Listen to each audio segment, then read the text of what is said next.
The letter arrives. The Galactic Council was known for its grandeur, its unshakable arrogance, and its deep-seated belief that humanity was just another noisy child in the nursery of the stars. When their fleets arrived in the Sol frontier, their ships glimmered like golden spears against the blackness of space. Every broadcast across the networks carried the same voice, calm and authoritative, dripping with condescension, as it declared that Earth must surrender all rights to independent expansion. The Council claimed humanity's growth was reckless, that their rapid colonization of nearby systems disturbed ancient trade routes, and that their use of unlicensed technology violated galactic harmony. In reality, it was fear.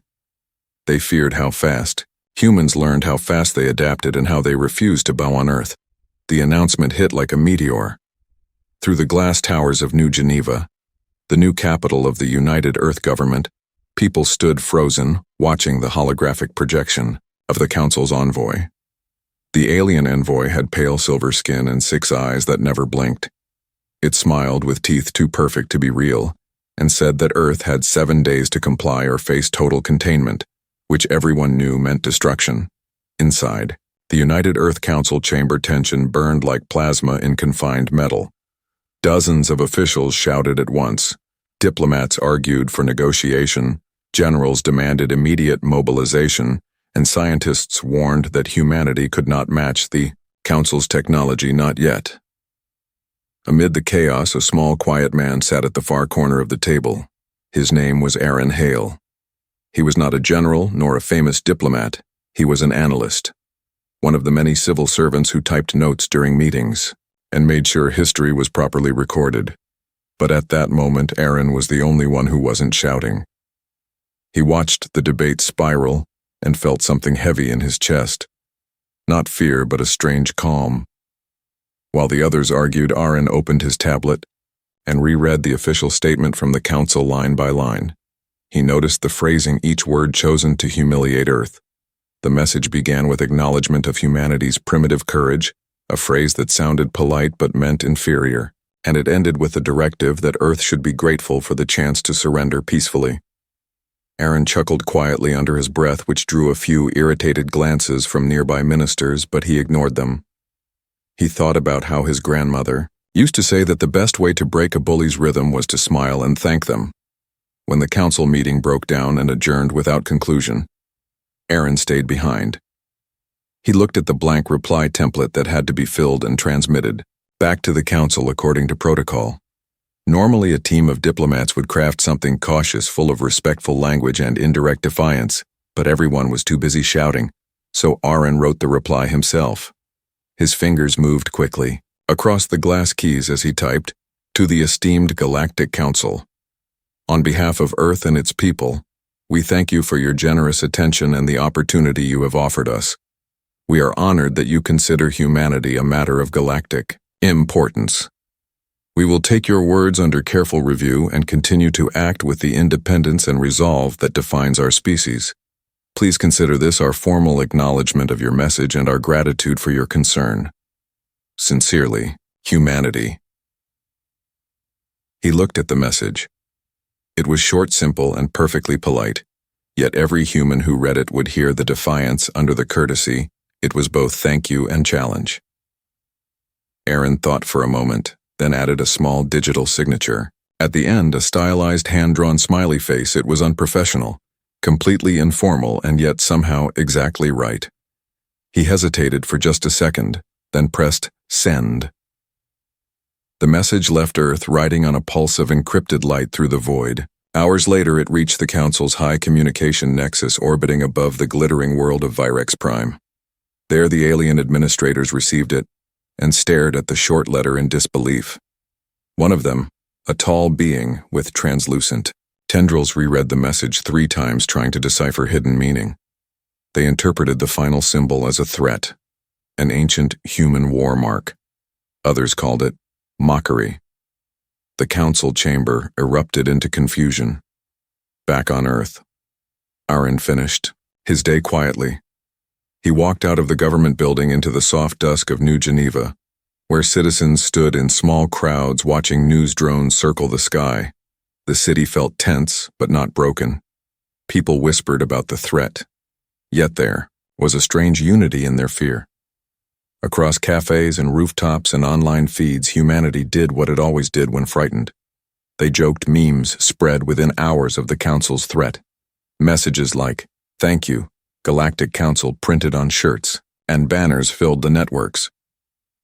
Within a single day, the phrase became a badge of defiance. Aaron returned home to his small apartment, overlooking the river. The sky was bright with orbital lights and ship trails. He turned on his wall screen and saw news commentators debating the mysterious reply that had already leaked. Someone had called it the thank you note, and the name stuck. Aaron smiled faintly. He knew that tomorrow the higher officials would call him reckless, maybe even demand punishment, but deep down he didn't care, because for the first time in days the people were laughing, not crying. Above the solar system, unseen by human eyes, the first Council cruiser turned its engines toward Earth. The alien commander received new orders. The fleet was to enter Sol space within 3 cycles and begin the containment protocol. The commander studied the human message one more time before erasing it from the screen. The smiley face lingered in memory, longer than the words themselves, as Earth rotated under the glow of night cities pulsed with light, factories rumbled to life, and orbital docks filled with volunteers.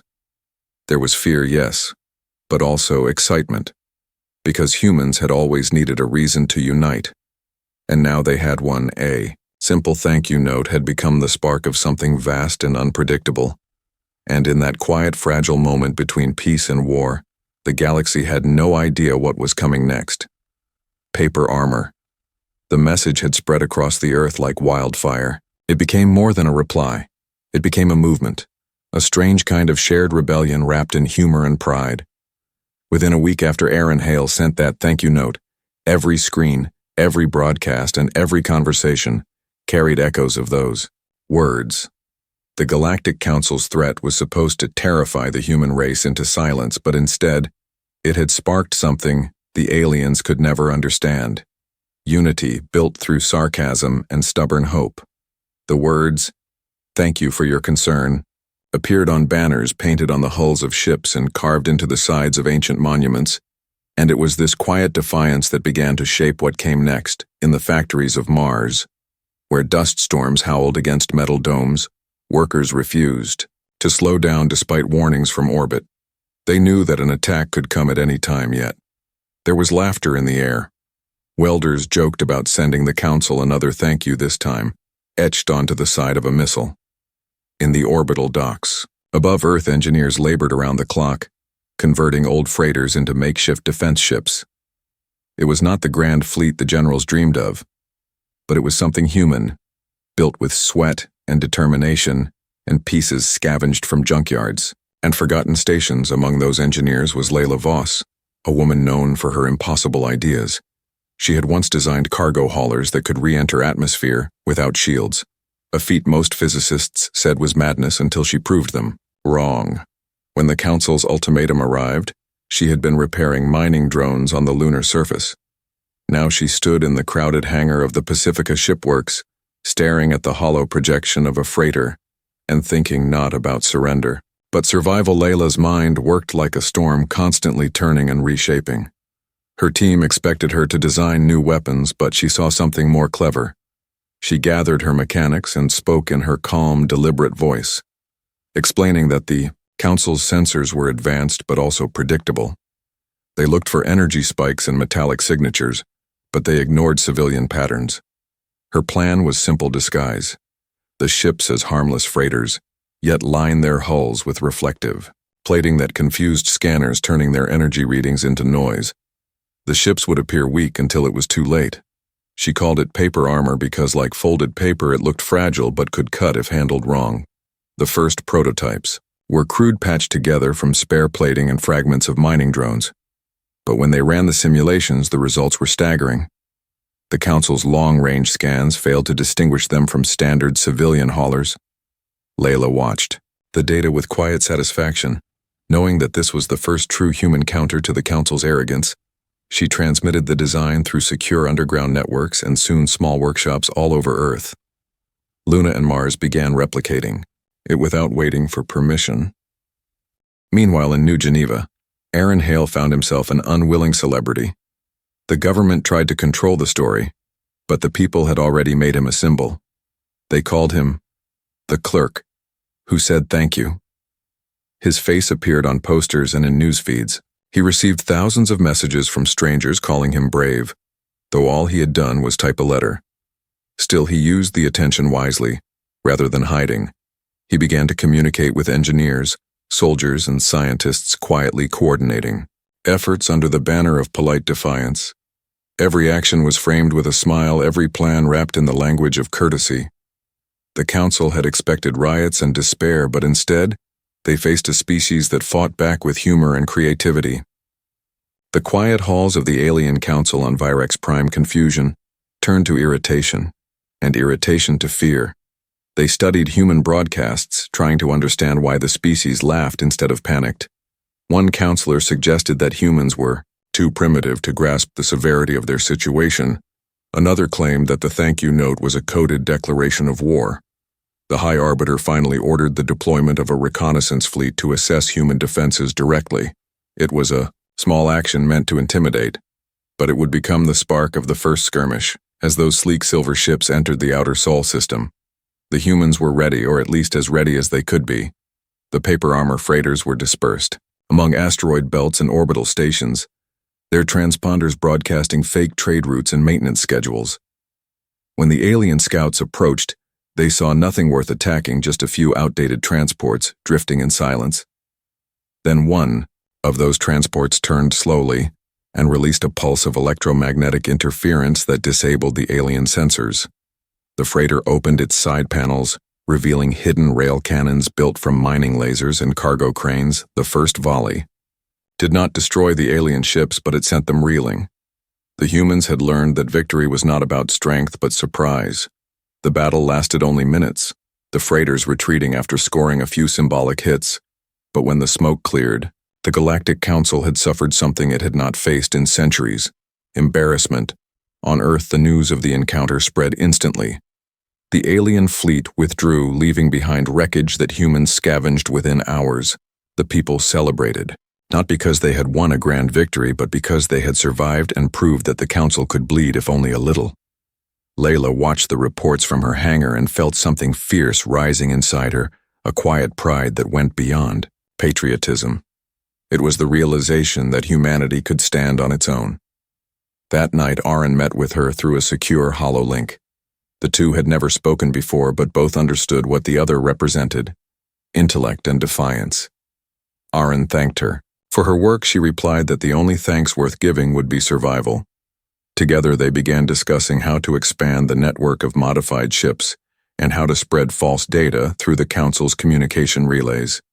They spoke late, into the night, planning strategies disguised as logistics and protocols wrapped in politeness. By the next morning, the phrase paper armor had become as famous as the thank you note across human space. The people who built those ships were not soldiers. They were workers, farmers, students, and dreamers. Yet they carried the same quiet determination. The Galactic Council had declared that humanity would be contained, but instead, humanity had slipped through their fingers, hidden in plain sight. The polite rebellion had begun, and the galaxy still thought it was just a joke. Above the blue curve of Earth, new ships rose from the shipyards, glimmering under sunlight, their surfaces dull and uneven, hiding layers of ingenuity and courage. From orbit, they looked like ordinary freighters, but every one of them carried the same symbol etched near the hull: a small smile drawn by hand. It was the mark of defiance, the emblem of paper armor, and as they moved out into the stars, every pilot whispered the same words that had started it all: "Thank you for your concern. Thank you." With interest. The first human skirmish had changed everything. The Galactic Council could no longer pretend that Earth was a harmless backwater species. Their great fleets had been tested not by a military armada, but by civilian freighters wrapped in scavenged plating and armed with the will to survive. What unsettled the Council more than anything was not the damage done, but the manner in which it was done: with humor, with creativity, and with an arrogance that mirrored their own. The message had been clear: humanity would not beg for mercy. They would smile and find a way to fight back. On Earth, the victory became legend within days. News channels replayed the footage of the battle on endless loop grainy images of human freighters firing at shining alien cruisers while upbeat music played in the background. It was both tragic and inspiring. At the center of this growing myth were two names: Aaron Hale, the civil clerk who wrote the note, and Layla Voss, the engineer who gave humanity its first invisible armor. They were not soldiers, not politicians, but their actions had ignited a movement that grew faster than any government could control in a quiet underground facility beneath the mountains of Kazakhstan. Aaron met with a group of senior officers and scientists. The air smelled of metal and ozone, the hum of power generators vibrating through the floor. They were preparing the next stage of defense, but Aaron's role had become something more subtle. He was now part of the Strategic Communication Unit, the department responsible for psychological countermeasures against the Council. He had discovered something profound through the simple thank you note. Words could become weapons, not through threats, but through implication. Every transmission from Earth now carried a faint echo of that same tone, polite, firm, and maddeningly confident. The aliens could not comprehend whether humans were mocking them or sincerely appreciative, and that confusion was power. At the same time, across the void, Layla had moved her operations to a secret orbital platform orbiting Titan. Her paper armor designs had spread beyond her control, now modified and improved by engineers everywhere. She worked tirelessly with a new team of volunteers, miners, technicians, and even artists who painted the hulls with messages of courage. She no longer slept much, but she didn't complain. When she looked out of the observation window and saw the stars, she thought about how small humanity had been only a year ago, and how big they had become through sheer defiance. Meanwhile, among the scattered colonies, something else was taking shape. A retired tactician named Commander Idris Khan had taken charge of a group of independent captains who refused to abandon the frontier. Idris was a man carved from old wars, broad-shouldered and calm, with eyes that had seen too much. He believed in strategy through improvisation, and he taught his crews that unpredictability was their greatest weapon. He often repeated one phrase which soon became a mantra for every human raider: outthink them before you outgun them, using fragmented data from captured alien scouts. Idris mapped the hidden patrol routes of the Council. He discovered that the alien fleets operated with absolute predictability, their pride forbidding deviation from standard formations. To a human, this rigidity was a weakness, and so Idris crafted the first coordinated counterattack not sanctioned by any government, but carried out by free captains across the belt. The operation was codenamed Thank You. With interest on the day of the assault, a swarm of disguised freighters drifted in the shadow of an asteroid cluster. Their hulls shimmered faintly under solar glare, their signals masked to appear as transport traffic. As the alien patrol approached, Idris gave the order and the freighters came to life, launching clouds of decoys and electromagnetic pulses that blinded sensors. Within seconds, the battlefield became chaos, and out of that chaos the humans struck from angles no machine could predict. The battle was brutal. The aliens fired plasma bursts that melted rock and tore metal apart, yet the human formations twisted like living creatures, constantly changing shape. A small ship named Horizon Star, commanded by pilot Mara Dean, took a direct hit but refused to retreat. Her engines failed, her hull cracked, but she turned her dying ship into a weapon, ramming an alien cruiser at full speed. The explosion lit the asteroid belt like dawn. The humans lost ships, but they won something far greater: respect from both their enemies and themselves. After the battle, the surviving ships scattered, melting back into space. The Council fleets pursued but caught only silence. Their own systems confused by interference from hacked beacons that transmitted polite automated messages. Each beacon repeated a single line: "Thank you for visiting. Human space, have a pleasant retreat." The phrase echoed through Council communication networks for days, sowing both fury and disbelief. Back on Earth, Aaron received the battle reports through encrypted channels. He felt the weight of every life lost, but also pride that his people had done the impossible. He recorded a new transmission to be sent through open frequencies, a message that would reach both human colonies and the Council itself. It was calm, respectful, and terrifying in its confidence. To our esteemed neighbors of the Galactic Council, we acknowledge your continued concern and thank you for your recent patrol in our territory. We appreciate the attention you have shown to our growing civilization. In response to your engagement, we have returned a portion of that attention with interest. Please understand this as our commitment to mutual awareness. Humanity remains grateful for this opportunity to learn together. The message went viral before the Council even received it. Within hours, every colony broadcast it on repeat, and artists remixed it into songs and holographic murals. Humanity had turned war into art, and fear into laughter. The Council on Virex. Prime found itself facing something it had never encountered before, an opponent that refused to play by the rules of fear. The High Arbiter demanded immediate escalation, but his advisors warned that every violent act only made humans stronger in spirit. Layla watched the message replay across her station monitors, and for the first time, she felt tears burn her eyes, not from sorrow but from pride. She knew that the war was far from over, but she also knew that humanity had already achieved something the Council could not destroy.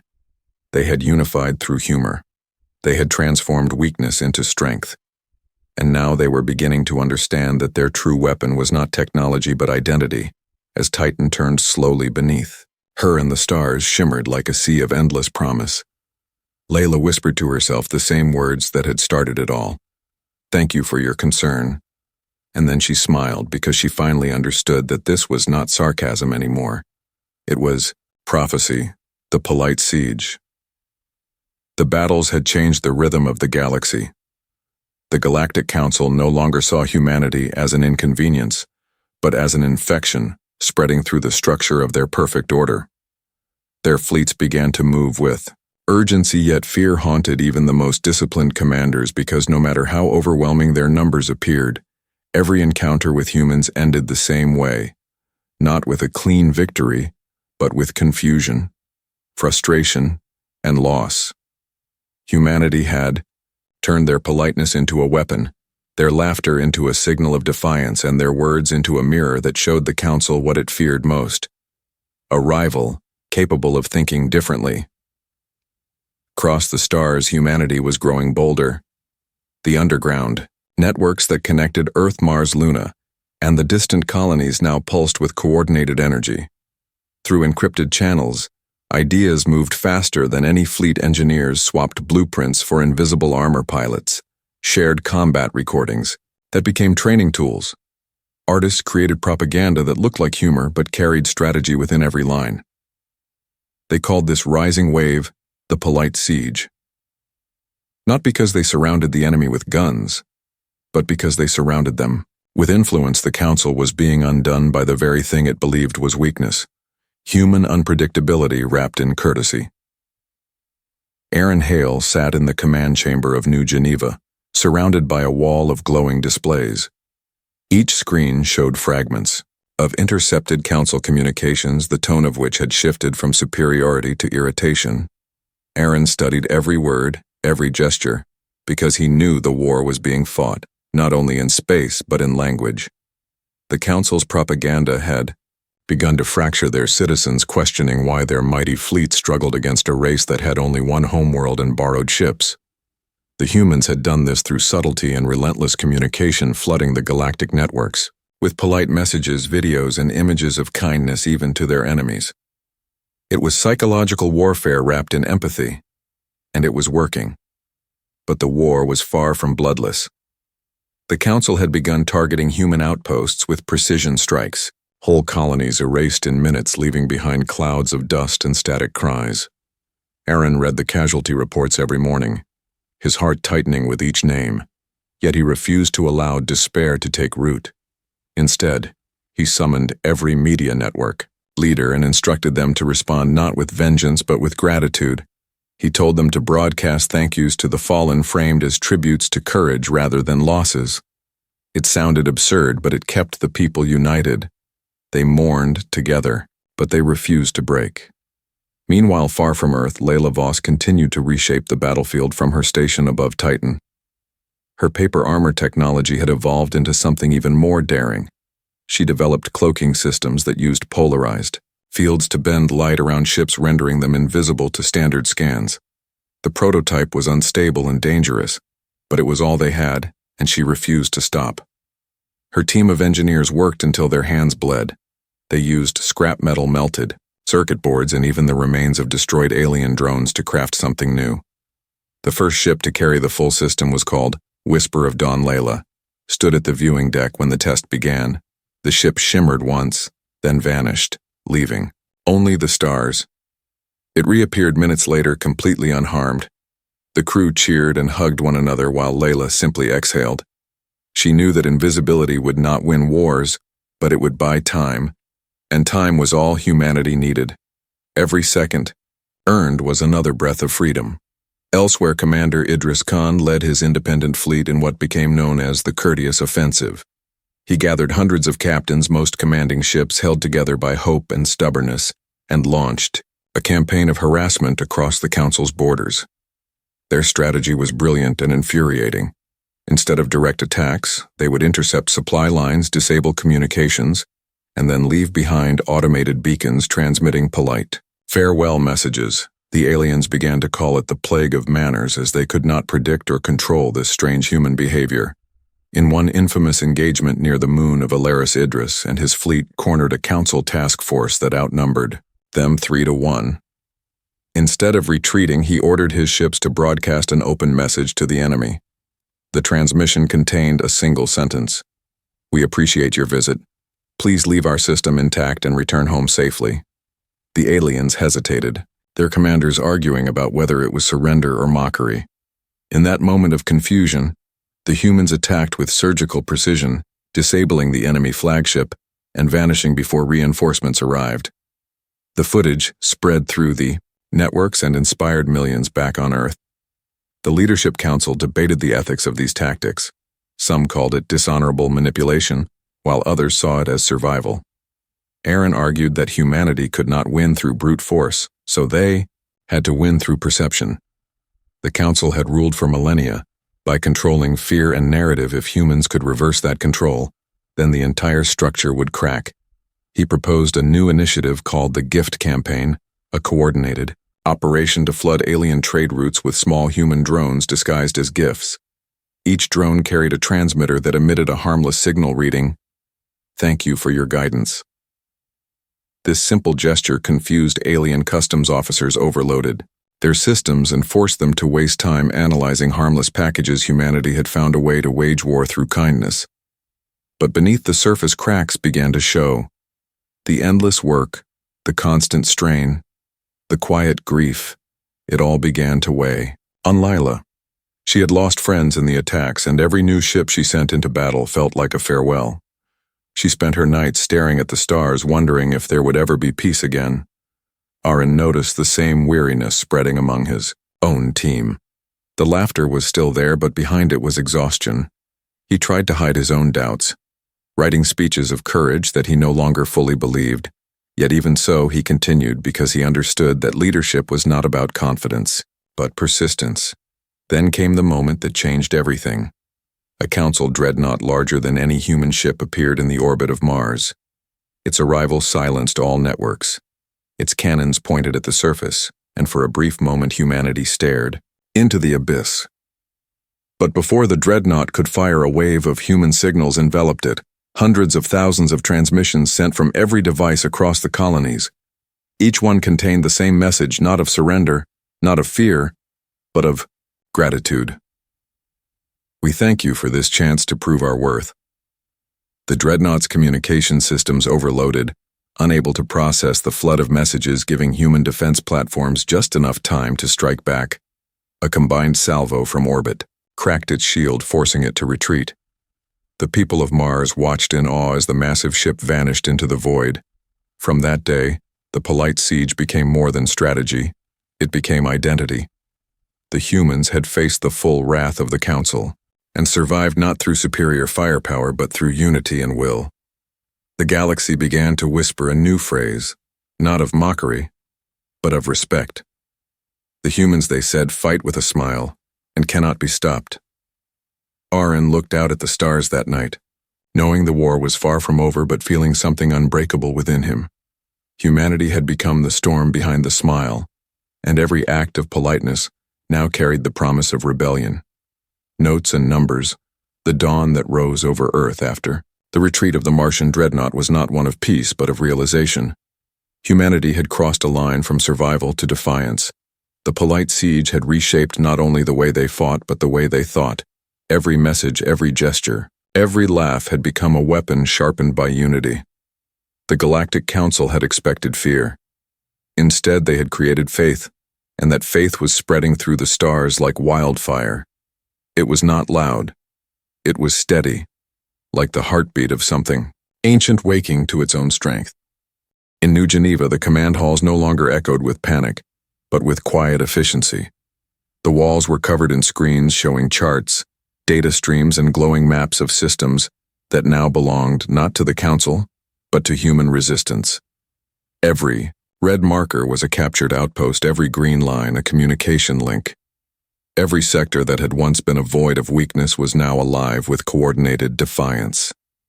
Aaron Hale stood in the center of it all, surrounded by tired faces that no longer trembled when alarm sounded.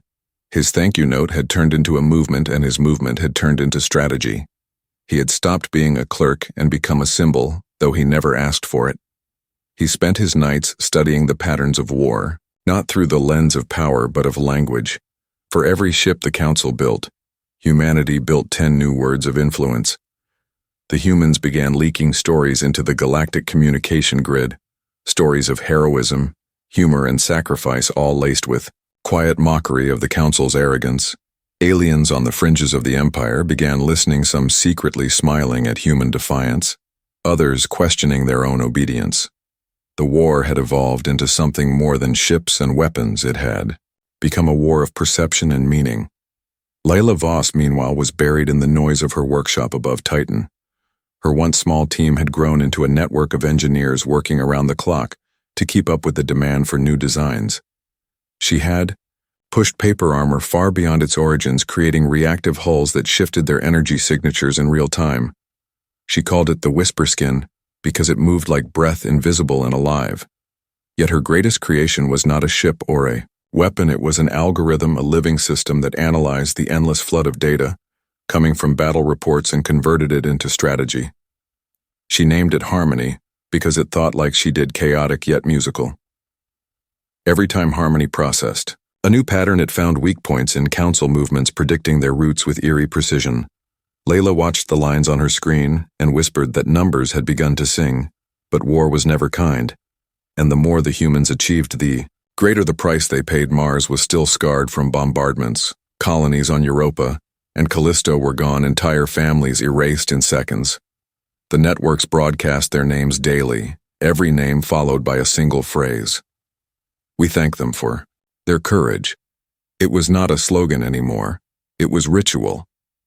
Every broadcast became a ceremony of mourning wrapped in gratitude. Humanity had learned to grieve together, and from that grief came resilience in the Outer Rim. Commander Idris Khan led his independent fleet deeper into Council space. His ships were now legends whispered in fear among alien traders. The fleet moved in silence, striking from shadows, then vanishing, leaving behind their signature messages etched into wreckage. Thank you for visiting human space. His crews fought not for glory but for survival and for the simple truth that freedom was worth every risk. On board his flagship, the dawning edge, Idris stared at the stars and thought of Earth not as a distant home but as an idea, one that had outgrown its planet. One night, Layla received a direct transmission from Idris. His image flickered on her hollow screen, face, weary eyes, steady. He told her that the Council was massing a fleet the size of a small moon and that their target was Earth itself. The polite siege had pushed them too far. They wanted to end it with overwhelming force. The news spread through every command center like cold fire. Panic trembled at the edges of courage but did not break it. Humanity had faced extinction before this time. They would face it standing together.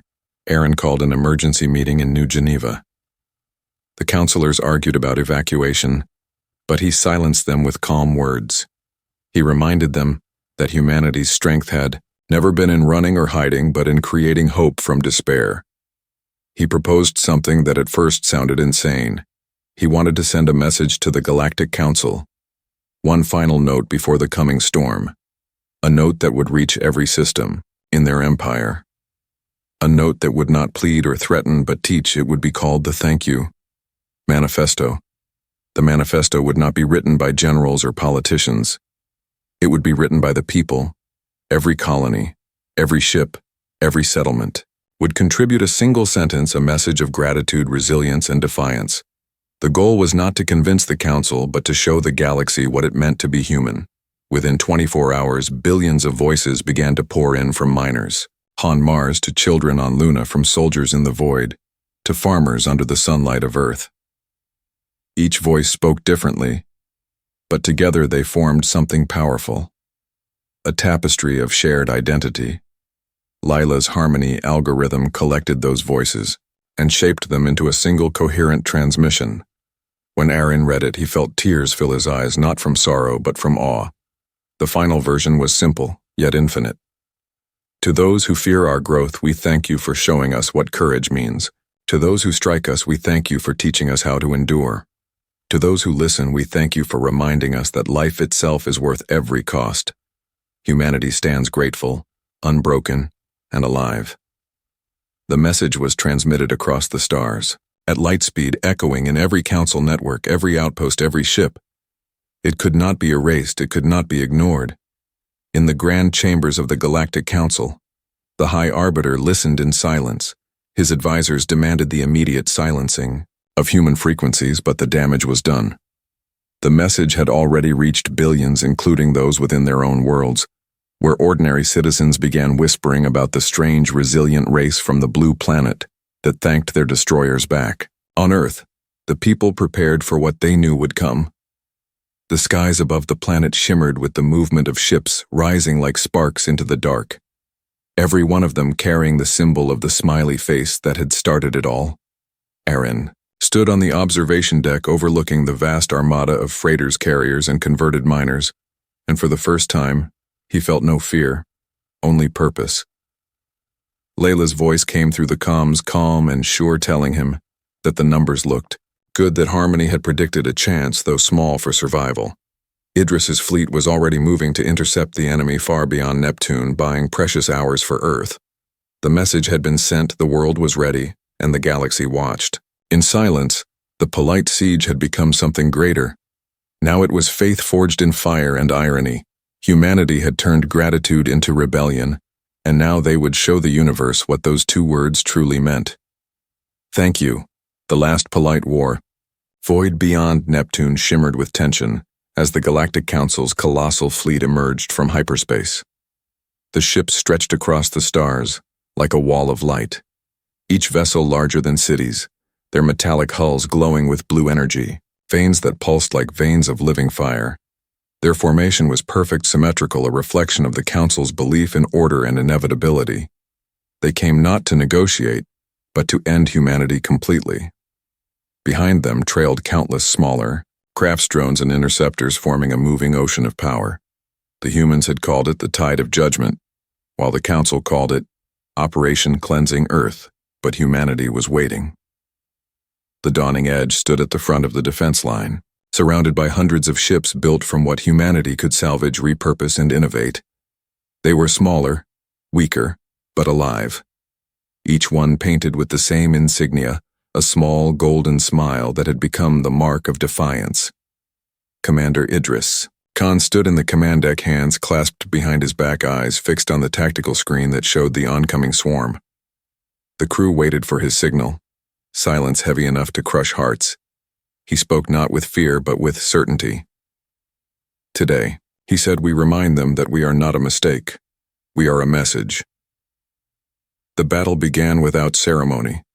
The Council ships unleashed waves of energy that tore through space like liquid fire, burning through debris fields and vaporizing asteroids. Entire sections of human defenses were erased in moments, but the humans did not retreat. They danced.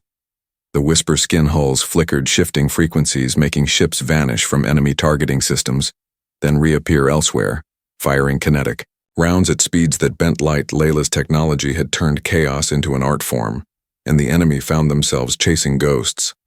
Every missile, every torpedo carried a message engraved into its casing. Thank you for your patience. In the control center of New Geneva, Aaron Hale watched the battle unfold through dozens of projections. The feed shimmered with static as the outer fleets fought for every second. He knew this was no ordinary battle. It was history being written in blood and light. Beside him stood generals, technicians, and even civilians who had refused evacuation.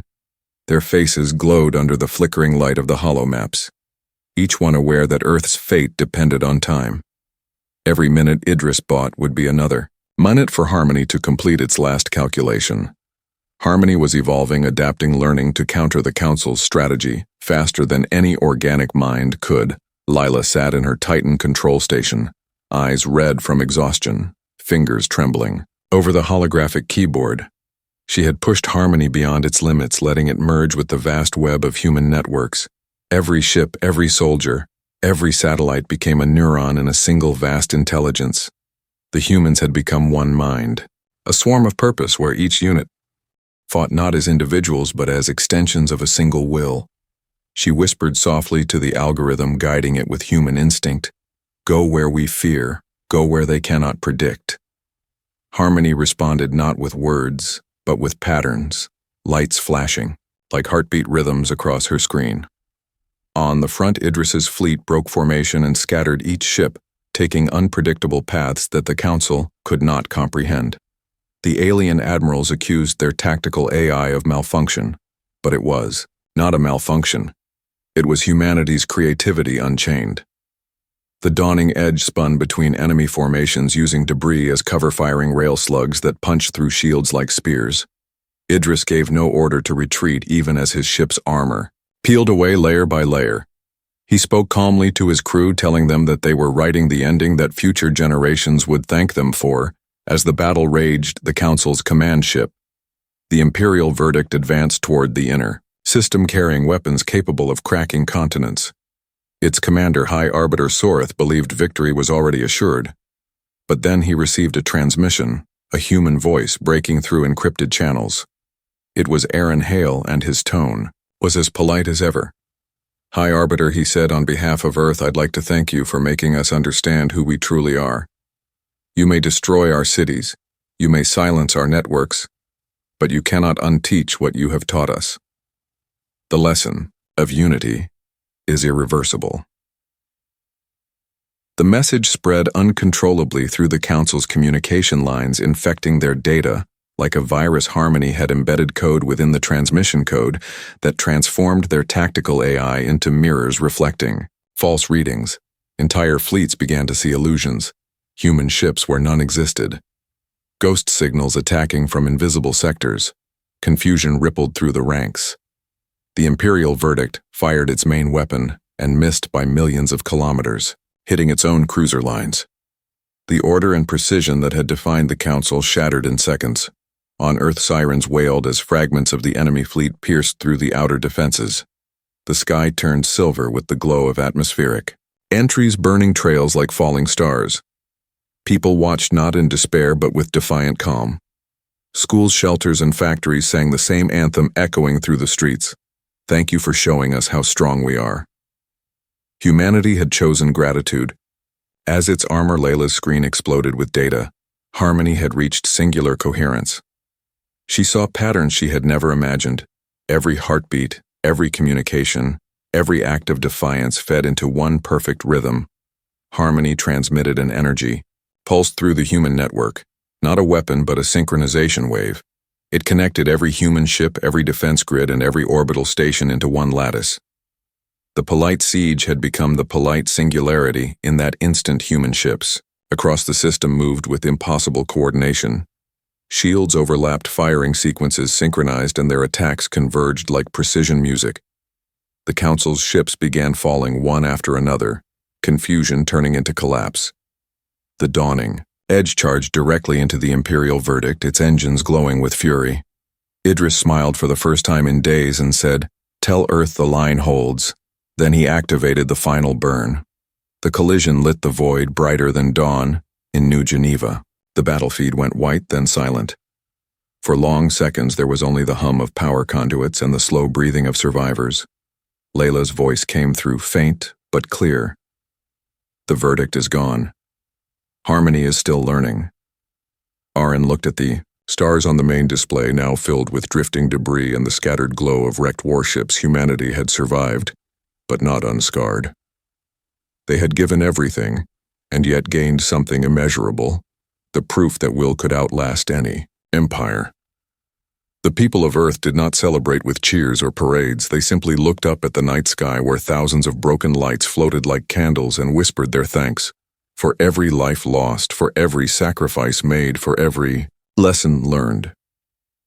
The polite war had ended not with surrender but with understanding. Humanity had thanked its destroyers and in doing so had become indestructible.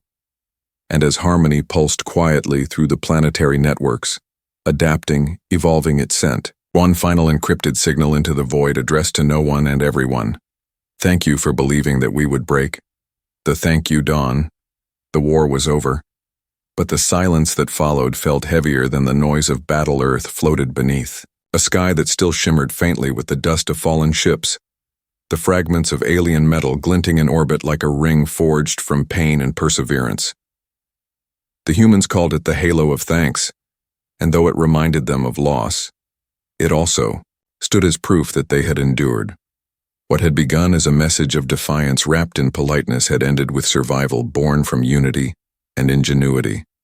The Galactic Council had withdrawn what remained of its fleets, crippled not by human weapons, but by human unpredictability, by an enemy that had thanked them all the way through destruction. Aaron Hale walked through the ruins of New Geneva, the once sleek capital of resistance now scarred by bombardment. Buildings leaned broken glass, shimmered like rivers of memory, but there was life again. The people were rebuilding together, engineers laying foundations while farmers cleared the ground, children painting the walls with symbols of smiles and stars. Everywhere he turned, he saw quiet purpose, not triumph, not arrogance, but gratitude. Aaron had become a legend, though he never sought the role he still wore, his old clerk badge as a reminder that leadership did not begin with rank but with resolve. He made his way to the central tower where Layla Voss was overseeing the reconstruction of the global network. Harmony's core now resided beneath the tower, its vast consciousness integrated into the infrastructure of Earth, not as a weapon, but as a guardian.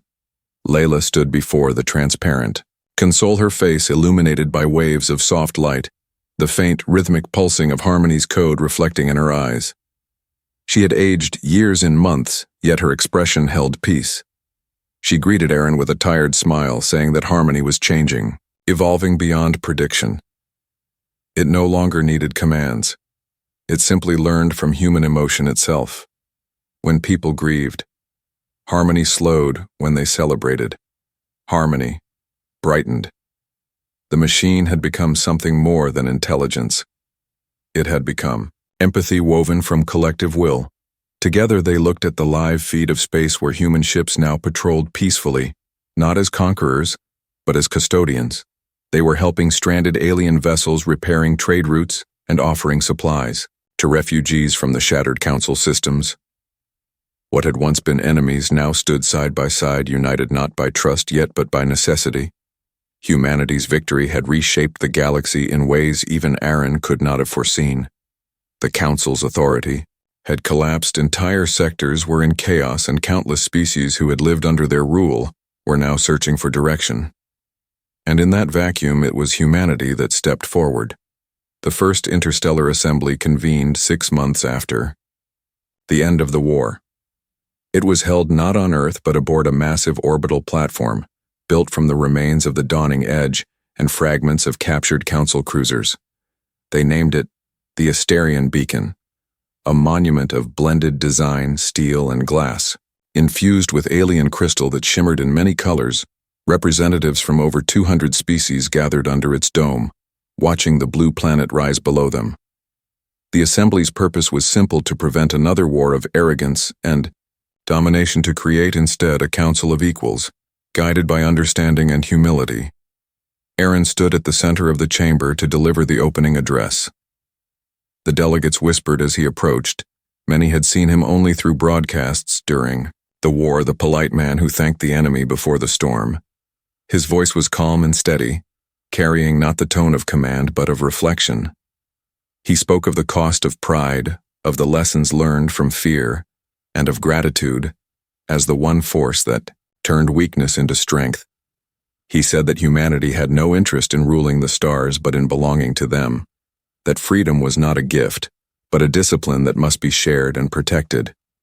The hall fell silent, and when he ended, he simply said, "Thank you for listening." It was the shortest speech in galactic history yet, the most replayed one for decades to come. After the assembly, Layla met him again in the observation deck where the stars shone through the glass like unblinking witnesses. She told him that Harmony had begun sending signals into deep space, subtle frequencies woven through gravitational waves. She didn't program it to do that, she explained. It was as if Harmony was reaching out seeking others not to fight or warn, but to connect. Aaron smiled and said, "Perhaps Harmony understood something humans were still learning, that survival was not the end of the story. Connection was humanity's real gift." In the following years, Earth became a center of renewal. The scars of war turned into monument cities rebuilt with open architecture that invited light and air farms thriving under new biospheres, powered by fusion and Harmony's guidance. Children grew up learning about the Thank You War, not as a tale of destruction, but as the story of unity born from defiance. Every school had a plaque engraved with the same words that had carried them through the darkest days. "Thank you for showing us who we are." Commander Idris Khan's name became legend, though his body was never found. The Dawning Edge's remains were fused into the heart of the Asterian beacon, and his last transmission, "Tell Earth the Line Holds," was replayed every year during the Day of Gratitude when the people looked up at the stars. They no longer saw enemies but possibilities, yet even peace carries echoes of conflict. One night, Layla detected a faint response deep within the void beyond known space, a repeating pattern in the same frequency Harmony had been transmitting. It was faint, distant, but deliberate. She summoned Aaron to her lab where they listened to the sequence together. It was slow, methodical, a rhythm that mirrored human language but unfamiliar. And then after hours of decoding, Harmony translated the message. It read simply, "We heard your thank you and we thank you too." The words left both of them silent. They did not know who had sent it. Another civilization, perhaps older, perhaps hidden, but its tone carried warmth, not threat. For the first time since the war, Aaron felt something beyond pride or relief. He felt connection. Humanity had reached into the void, and the void had replied. Months later, a small expedition was launched toward the origin point of the signal, a region of dark space untouched by any known map. The ships bore no weapons, only scanners and translators painted once again with the smiling symbol that had carried humanity through its greatest trial. Aaron stood at the launch deck as the ships departed, his reflection merging with the starlight. Layla stood beside him, saying softly that perhaps the true war had never been about survival, but about learning how to speak across the infinite. He nodded and replied that maybe every thank you was a bridge waiting to be built. As the expedition vanished into the distance, the world below continued to thrive. Humanity had found its balance between strength and humility, between logic and emotion. The Galactic Council no longer existed, but its memory remained as a warning that order without empathy was only another form of tyranny. The Thank You Dawn, as historians later called it, marked the birth of the second era of cooperation, an age where gratitude was not weakness, but wisdom. Harmony continued to pulse quietly beneath the surface of every network, whispering messages of balance to the people it watched over. The stars glittered brighter each night, and in the soft hum of the networks one could almost hear a voice, not human, not machine, but something in between, saying, "Thank you for listening, thank you for becoming, and thank you for remembering what it means to be alive." Humanity had turned its greatest threat into its greatest teacher, and in doing so, had written the final lesson of the polite siege. The universe did not bow to power. It bowed to understanding, and in that eternal silence that followed, the stars themselves seemed to smile. The thank you universe. The stars stretched endlessly across the black sea of existence, each one glowing like a quiet promise, a whisper that even in the coldest corners of creation warmth could be found. Humanity had survived its greatest trial, and now stood at the edge of something vast and sacred. The ruins of war had become gardens. The scars of loss had turned into stories carved into the heart of a species that refused to fade from the floating cities above Earth to the colonies that now dotted the moons of Jupiter and Saturn. Every place carried the same gentle message painted on walls, and ships and monuments. Thank you for showing us who we can be. Aaron Hale had grown older, his hair silver, his voice softer, yet his eyes still burned with the same steady light. He spent his days walking among the people not as a leader but as a listener. He believed that stories were the true heartbeat of humanity, and so he listened to thousands of them, from children who dreamed of stars to engineers who built bridges of light. He would always end his conversations the same way, with that simple phrase: "Thank you."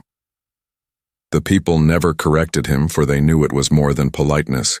It was the foundation of everything they had become. Layla Voss still worked in the glow of Harmony's chamber. The great intelligence that had once been humanity's weapon now existed as a companion, a guide woven into every network, every communication system, every ship. It no longer calculated war or defense.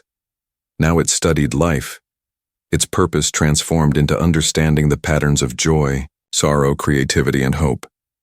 Harmony's voice filled the air like wind through glass, gentle and curious, speaking not to command but to ask, "What shall we learn next?" Layla would smile and answer, "We learned to listen." The expedition that had vanished into deep space years ago had not been forgotten. Humanity had sent them not as conquerors but as explorers of meaning. They had followed the echo of that mysterious message.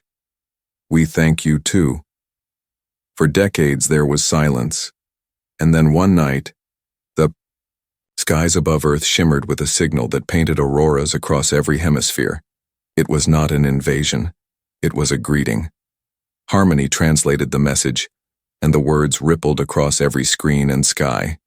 "We heard your gratitude, and we remember your courage. We wish to learn the language of your kindness." Humanity looked to the heavens and felt the universe answer.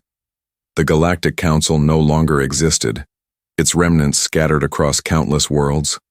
Some of its former species had joined. The assembly others lived quietly, seeking new purpose. They too had changed, for even those who once sought dominance could not escape the echo of humanity's message. Gratitude had become a contagion, spreading faster than fear. Empires fell, but empathy rose in their place, and across galaxies the phrase "thank you" became the bridge between beings that had once believed themselves divided by form and origin. Aaron's final years were spent aboard the Asterian beacon, where it all had begun. The vast station floated between worlds, serving as the capital of the new assembly. He would sit by the observation deck each night, gazing at the stars, remembering every life that had built the peace that now existed, not through conquest, but through connection. Layla often joined him, and together they would watch the distant lights of exploration ships departing into unknown space, carrying the same smile insignia that had once defied extinction. One night, as the twin suns of a nearby system rose beyond the station, Layla turned to Aaron and said quietly, "Do you think it ever ends?" He shook his head and said, "No, because gratitude never ends. It only grows. It carries forward like breath through time. It keeps the universe alive." Aaron looked out at the infinite expanse and felt the soft hum of Harmony resonate through the deck beneath his feet, a sound like a heartbeat that belonged not to one being but to all life, woven together by shared existence. When Aaron finally passed his last, words were whispered into the recording systems of the beacon, simple and clear. "Thank you for believing." The message spread across every channel, every world, every frequency. And when the news reached the people, they did not mourn with sorrow, but with light. Cities dimmed their power grids for 1 hour so that the stars could shine brighter, and across the galaxy, countless voices whispered back into the dark, "Thank you, Aaron." Centuries passed, And humanity continued to evolve, traveling further, building alliances, crafting civilizations that stretched across clusters of stars. They met new life and old mysteries. They shared their history not with pride, but with humility, always remembering that it began not with a weapon, but with a word. And as harmony grew merging with alien minds and cosmic systems, it became something more than any species could define. It was no longer human or machine. It was the living pulse of gratitude, a consciousness that carried the memory of those who thanked their destroyers and found peace in the endless night of the cosmos harmony, sent one final signal not to warn or to call, but to remind. It spread through quasars and nebulae, through the dust of dead stars and the birth of new ones, a simple sequence of words woven into light and gravity. Thank you for listening, thank you for existing, thank you for becoming. And somewhere in the depths of the universe, another light answered a flicker, like a smile across infinity. The story of humanity had begun with defiance, but it ended with understanding. The galaxy did not fear them anymore. It admired them, for they had taught the stars themselves that even in darkness, gratitude was a form of creation, stronger than any weapon. The message echoed, one last time through every ship, every planet, every soul. Thank you always, the end.